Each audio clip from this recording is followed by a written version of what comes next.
Manajemen kinerja atau performance management merupakan aktivitas basic di dalam manajemen sumber daya manusia. Manajemen kinerja yang baik akan menimbulkan rasa keadilan di dalam hati karyawan, dan apabila dia telah merasakan adanya keadilan, maka akan memiliki komitmen organisasi yang lebih tinggi. Tanpa adanya manajemen kinerja ini, intervensi-intervensi yang Anda lakukan terhadap karyawan Anda kemungkinan tidak akan begitu membawa dampak yang signifikan. Karena itu, sebelum melakukan apapun di dalam manajemen sumber daya manusia, yang pertama Anda sebaiknya menerapkan manajemen kinerja terlebih dahulu. Adapun basic dari manajemen kinerja ini adalah teori motivasi intrinsik dan ekstrinsik. Nah, teori motivasi intrinsik ini menyatakan bahwa karyawan mencintai aktivitas tersebut dan suka melakukannya. Sedangkan teori motivasi ekstrinsik menyampaikan bahwa karyawan memiliki perasaan biasa-biasa saja atau bahkan tidak suka dengan pekerjaannya, tapi dia memiliki pamrih terhadap dampak dari kegiatan tersebut, atau sebaliknya, dia memiliki ketakutan terhadap dampak jika dia tidak melakukan pekerjaan tersebut. Jadi ini sebetulnya adalah mekanisme reward punishment yang diterapkan sehingga karyawan mau melakukan pekerjaannya. Disebut juga sebagai motivasi eksternal karena karyawan dimotivasi dari luar.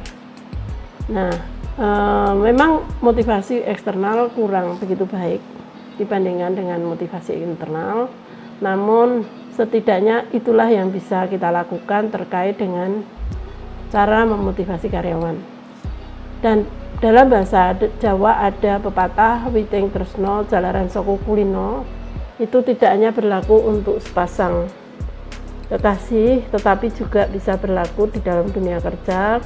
Lama-lama setelah dipaksa dalam tanda petik berkinerja dengan diberi reward dan punishment, lama-lama dia makin menyukai pekerjaannya, mengalami self-efficacy, dan pada akhirnya dia akan mencintai pekerjaannya dan tercapailah motivasi intrinsik. Nah, di dalam memotivasi karyawan ini memang kita mengikuti teori behavioristik yang pertama kali dikembangkan oleh Skinner, di mana di dalam teori itu kita menggunakan stimulus, kemudian respon, dan penguat pelemah atau reinforcement. Di dalam dunia kerja, stimulus yang diberikan adalah deskripsi jabatan, kemudian tugas-tugas tambahan, dan bagaimana cara atasan memerintah. Sedangkan respon ini berbentuk perilaku kerja, dan di dalam manajemen kinerja ini perilaku kerja diukur menggunakan penilaian prestasi kerja dan perilaku kerja. Apabila Anda ingin mendalami tentang penilaian prestasi kerja dan perilaku kerja, Anda dapat menonton video saya berjudul evaluasi kinerja.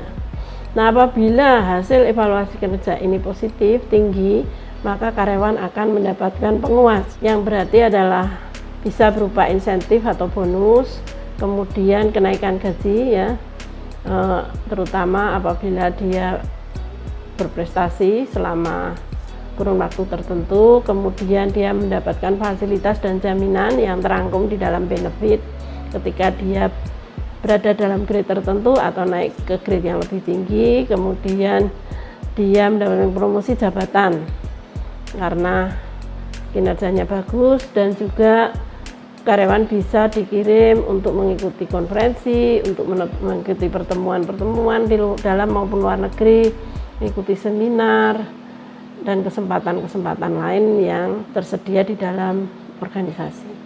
Kalau hasilnya biasa-biasa saja kinerjanya, dia tidak mendapatkan apa-apa, artinya ya dia mendapatkan gaji pokok, kemudian tunjangan tetap, kemudian tunjangan jabatan.